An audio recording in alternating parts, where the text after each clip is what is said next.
I just finished reading Barracoon, which is a book by Zora Neale Hurston.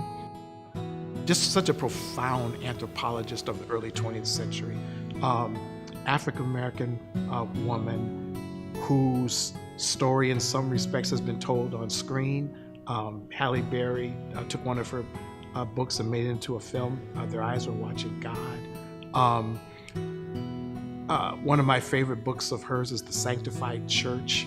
But this particular book, Barracoon, is about the last known surviving person of African descent living in the United States who was born on the African continent. So as a teenager, he was torn from his home in West Africa, but he was old enough, he was about 16, 17. He was old enough that he was able to retain those memories when he came to these shores. And many of the people who were around him in the enslavement experience of peoples of African descent here could not speak to what he knew.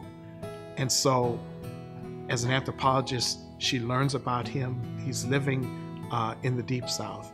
And she spends a couple of years with him interviewing and whatnot, and gaining his trust. And the book is about his life, his recollections.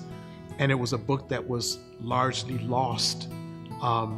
It was only rediscovered in the last several years and published this year.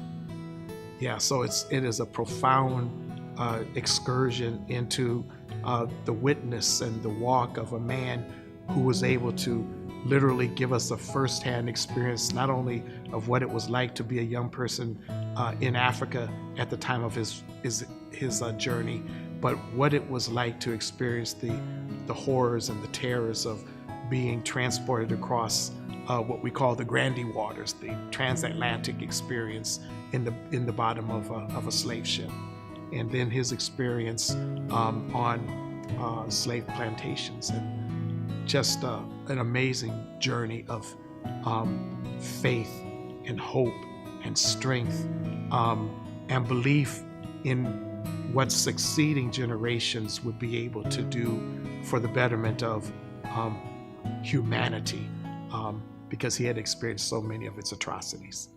It's a wonderful book.